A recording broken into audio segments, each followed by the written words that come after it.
Muy buenas tardes, amigos de Reporte Saladín.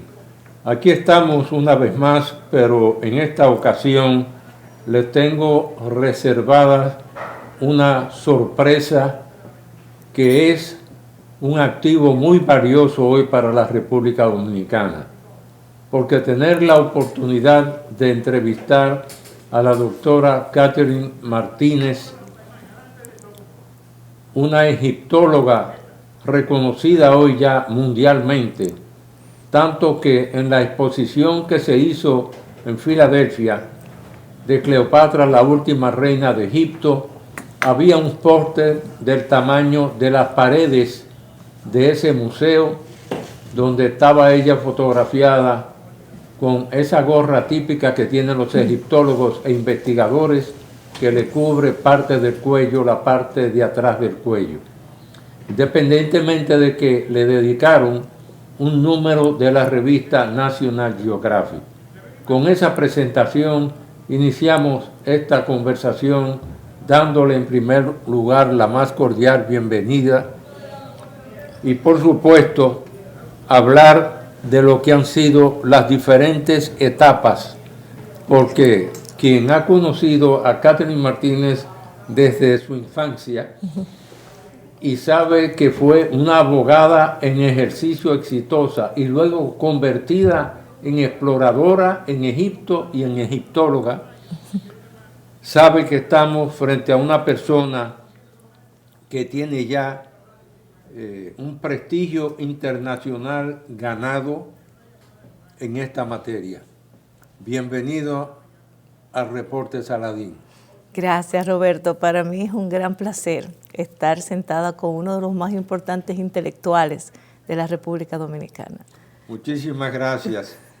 Siempre recuerdo nuestras conversaciones a causa de que, por intereses personales, vinculados a veces a los años que yo pasé en Francia también, y conocía la experiencia que había tenido nada más y nada menos que Napoleón Bonaparte, con esa organización de 160 científicos que él llamó a Egipto para crear el Instituto de Egipto en Francia, y entre ellos estuvo nada más y nada menos que J.F. Champollion, el hombre que fue el que pudo traducir la piedra de Rosetta, que en esa época nadie había logrado hasta esa época descifrarla, y muchas veces Napoleón, los generales de Napoleón se quedaban sorprendidos que él le dedicase tanto tiempo a ese joven que había logrado descifrar la lengua demótica, una de las lenguas que estaban en la famosa piedra de Rosetta,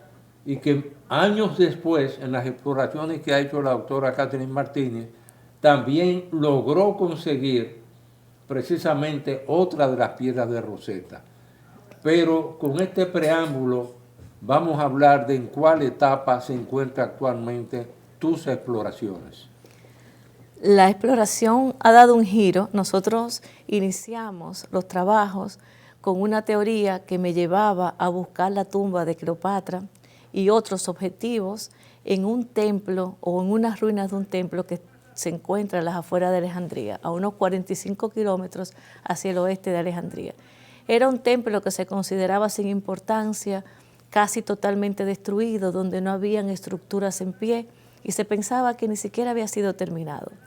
Y yo llego a Egipto con una teoría revolucionaria donde le planteo al gobierno egipcio que en ese lugar pudo haber sido el lugar más importante de adoración de la diosa Isis, y aunque hasta ese momento no se habían encontrado evidencias arqueológicas, porque la más fundamental es la placa fundacional del templo, que por 300 años los más famosos egiptólogos y exploradores del mundo la buscaron sin éxito. Yo quería intentar buscar esta placa fundacional y la encontramos. Y con esto demostramos uno de los elementos más importantes, que el lugar estaba dedicado a la diosa Isis. ¿Por qué es importante? Porque Cleopatra era la representación viviente de esa diosa. Y si el templo estaba dedicado a la diosa Isis, por ende estaba dedicado a Cleopatra y surgió un vínculo entre ellas. Desde el momento en que yo pude demostrar con evidencias arqueológicas la importancia de ese lugar, entonces se abrían todas las posibilidades. Y nosotros iniciamos las excavaciones en el año 2005. Pero hace 2 años las excavaciones eran en tierra, hemos hecho grandes hallazgos, un gran cementerio que tengo ya más de 800 cuerpos, 21 catacumbas, cientos de momias con lenguas de oro desconocidas en Egipto, momias con unos cartonajes tampoco antes vistos, importante información del periodo grecorromano. Pero hace 2 años encontramos un túnel a la orilla del yacimiento que da hacia la carretera que va de Alejandría hacia Libia. El túnel me llevó por debajo de la carretera, por debajo de un moderno resort tipo casa de campo, hacia el mar Mediterráneo. Y entonces ahí pude comprender que este gran rompecabezas en el que he estado trabajando, porque voy poniendo piezas, un rompecabezas de 2000 años de antigüedad, indicaba que ese templo también extendía hacia el mar y que toda esa parte, del cual no había ninguna referencia histórica, también era parte del templo y que yo tenía entonces que hacer esas exploraciones subacuáticas. Bien, estamos hablando del templo de Taposiris Magna, donde todos estos años que han transcurrido, sí, la doctora Catherine Martínez ha trabajado intensamente rescatando cantidad de piezas que han sido exhibidas ya, tanto en el Museo del Cairo como también en otros países del mundo, como fue el caso de la exposición que se hizo de Cleopatra, la última reina de Egipto, en Filadelfia.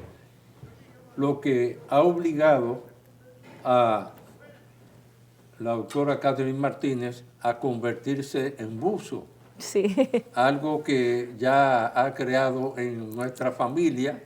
Mi querida esposa Berta Níndez Saladín se hizo buzo profesional, tiene el carnet de la PADI internacional y ahora vemos que tú te has visto obligada a hacerte buzo para poder hacer esas exploraciones en esos terrenos que, si mal no recuerdo, era donde vive o vivía el general Hosni Mubarak. Correcto. Que son terrenos de carácter militar, sí, y que te costó mucho esfuerzo conseguir la autorización para poder hacer esas exploraciones submarinas en esa área. Correcto. Justo esa zona donde se encuentra el templo de Taposiris Magna está muy cerca, a apenas 2 kilómetros, de la casa de veraneo del expresidente egipcio Mubarak. Y toda esa zona está considerada una zona militar y restringida porque además es la casa presidencial de veraneo. Cuando los túneles me llevaron a esa zona precisamente, pues fue, diríamos, casi imposible lograr esos permisos para que se me permitiera hacer una primera exploración de 2 semanas. Me dieron solamente 2 semanas después de un año en busca de esos permisos.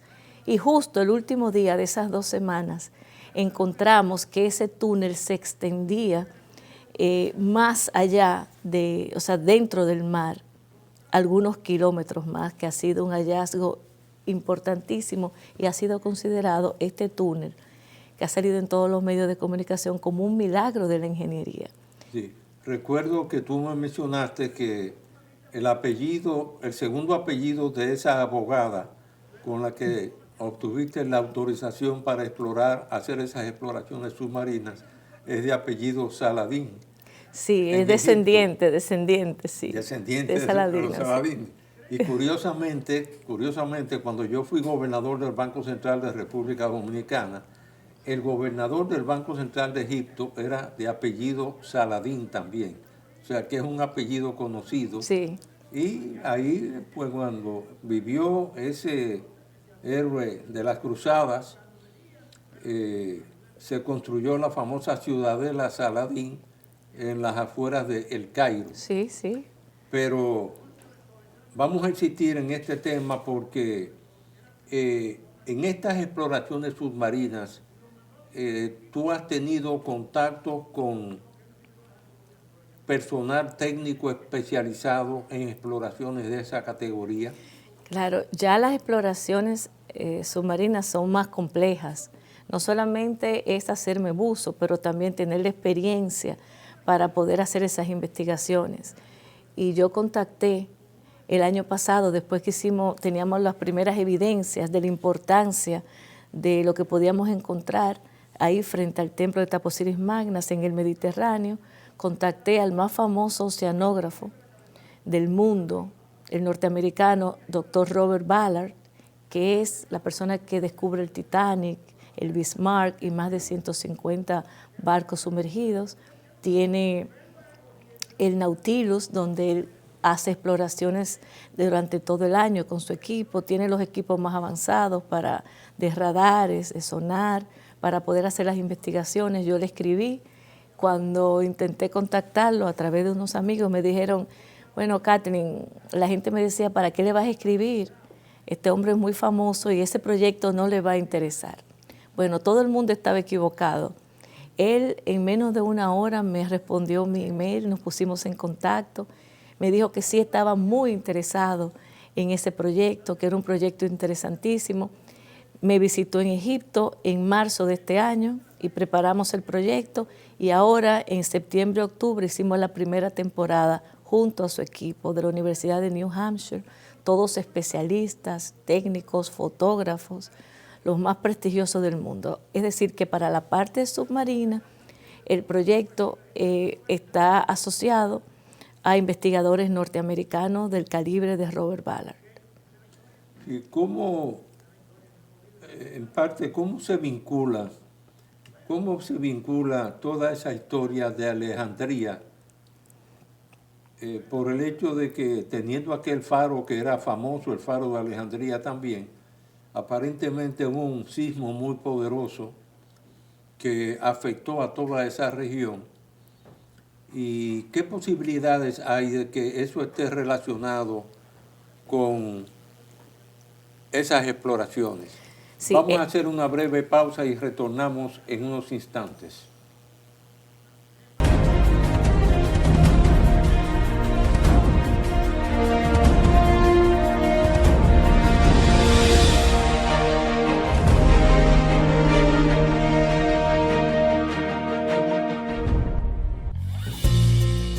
«100 años de compromiso no es una cifra simple.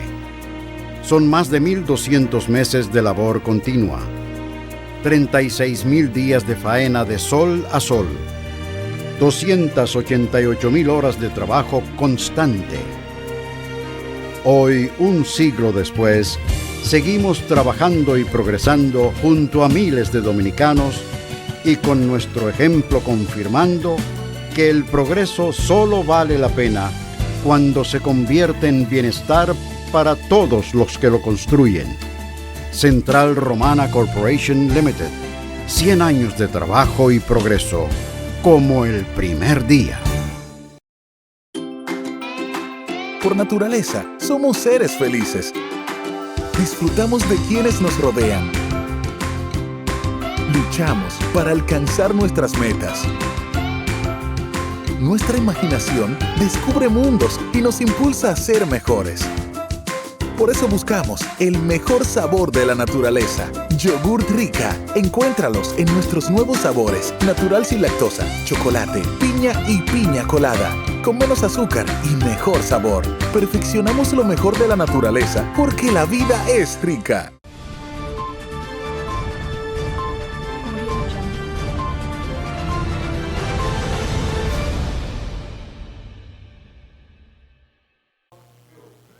Bien, continuamos esta entrevista con la doctora Katherine Martínez, nuestra egiptóloga, independientemente de que el hecho de que conocimos etapas de su vida en las que ejerció exitosamente como abogada también.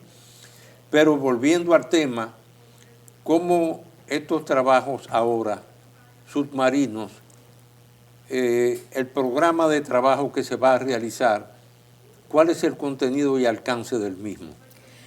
Bueno, lo más importante que tenemos al día de hoy es que hemos podido relacionar el hecho de que ese gran cataclismo terremoto y luego tsunami que destruyó la ciudad de Alejandría en el siglo IV, también se extendió toda la costa norte del Mediterráneo, arrasando también toda esa costa, no solamente en Egipto, pero vamos no solamente al caso de Egipto ahora, desde Alejandría hasta Marsamatru y Libia, y arrasó todo eso, incluso Palestina. Ya hay evidencia arqueológica.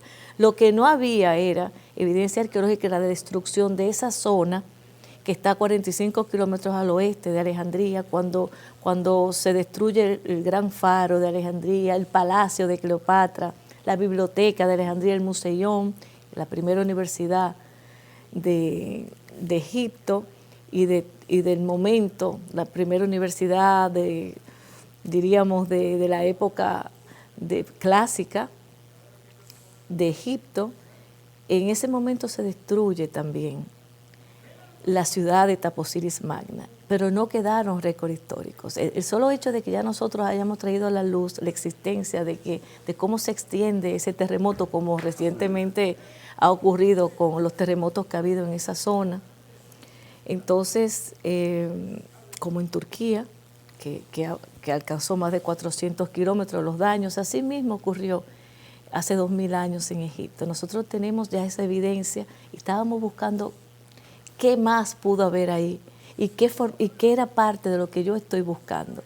Nosotros creemos al día de hoy, y tenemos ya las primeras evidencias, de que el templo se extendía a lo que hoy es el Mediterráneo, incluso más de 2 kilómetros. Hicimos las primeras exploraciones con Robert Ballard, con su equipo. Yo me hice buzo porque yo no quiero estar en el barco o en el Zodiac sentada, yo quiero dirigir mi equipo. Entonces, pero para eso se necesita experiencia y es muy peligroso porque es mar abierto. Entonces, no solamente bucear, sino tener las técnicas y además conocer esas estructuras. Todas esas estructuras están cubiertas con coral, han pasado 2000 años y se necesitan expertos para poder identificar. Estamos en esa etapa, ya hemos llegado a donde se encuentran las estructuras y lo que hicimos en esta temporada fue utilizar equipos, radares, sonar, hacer estudios del fondo marino con los expertos de Estados Unidos a la cabeza con Robert Ballard.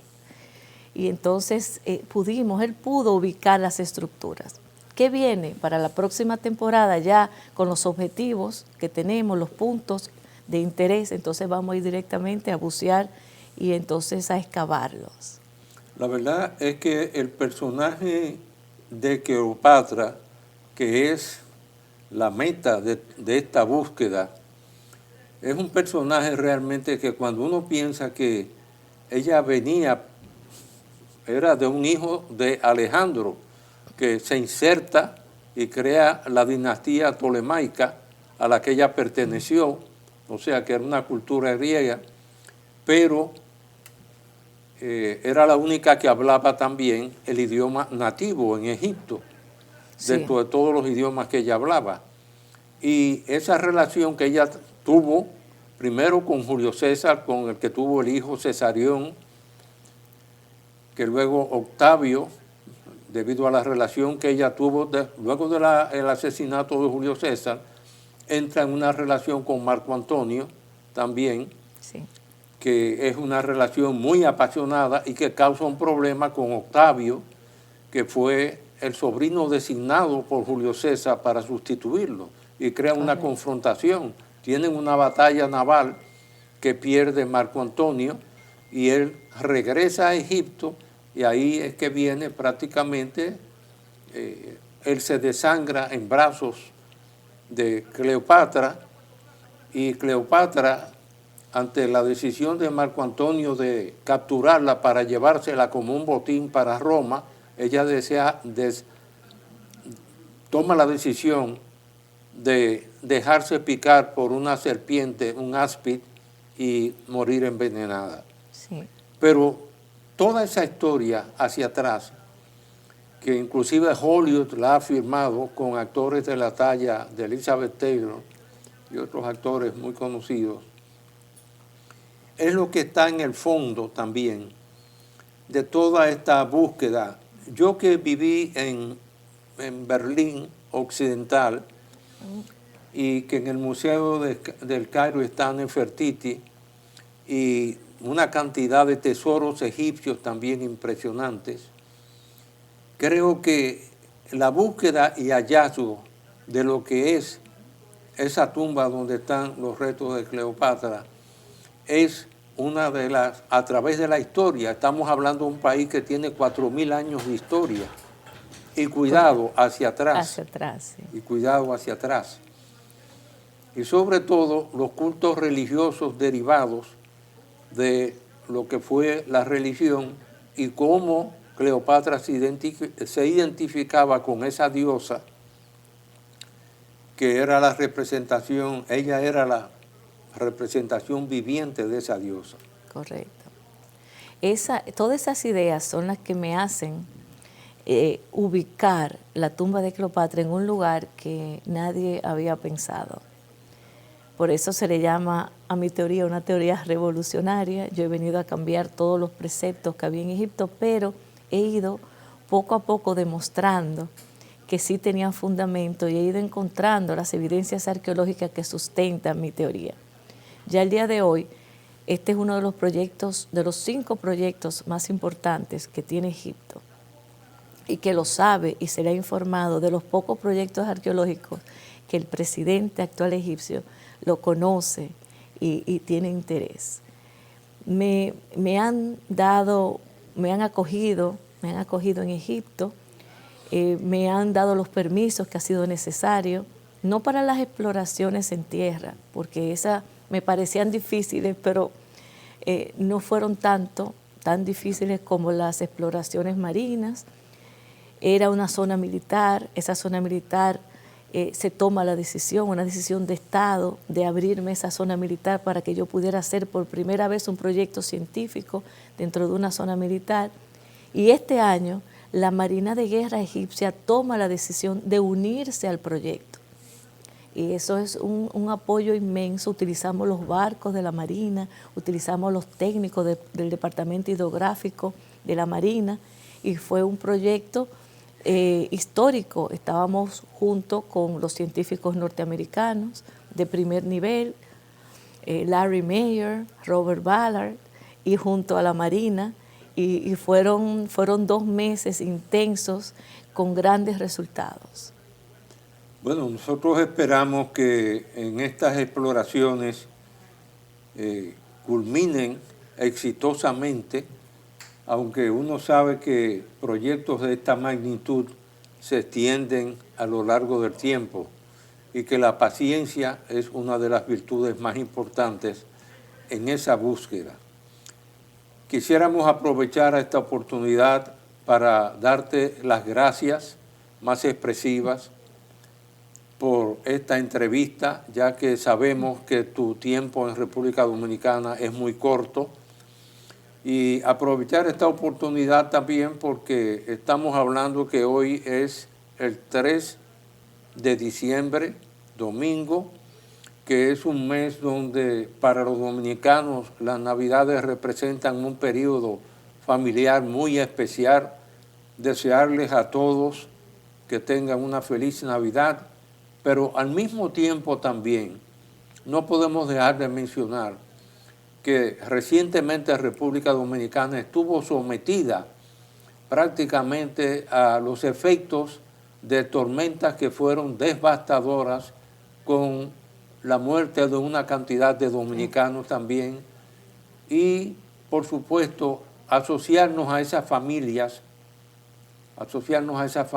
extendiéndole nuestra más sentida condolencia también, ya que independientemente de sus religiones, definitivamente fueron pérdidas para la República Dominicana. Pedir por el éxito de este proyecto que tú has encabezado y que te ha proyectado mundialmente, para que culmine con el éxito que todos esperamos, y sobre todo darle gracias también a tu familia por el apoyo que te ha dado, porque es un sacrificio muy grande el tiempo que se requiere en esas exploraciones, a veces tan riesgosas por los túneles y cuevas en que nosotros hemos visto que tú has estado descendiendo, y a veces con áspid presentes muy cerca de ti. Gracias por esta oportunidad y espero que en nuestro próximo encuentro el proyecto siga avanzando. Roberto, gracias a ti por la invitación. Siempre es un placer compartir contigo y con Berta. Ustedes son parte de nuestra familia y yo espero que el próximo encuentro no sea aquí, sino que sea en Egipto. Yo espero que así sea y que esa institución cuya creación tú estás patrocinando sirva además para estrechar aún más los lazos entre Egipto y República Dominicana. Gracias por tu presencia y por el trabajo que tú has realizado y el prestigio que le has dado a la República Dominicana. A ustedes, amigos, hasta el próximo domingo de Reporte Saladín, que Dios los bendiga a todos.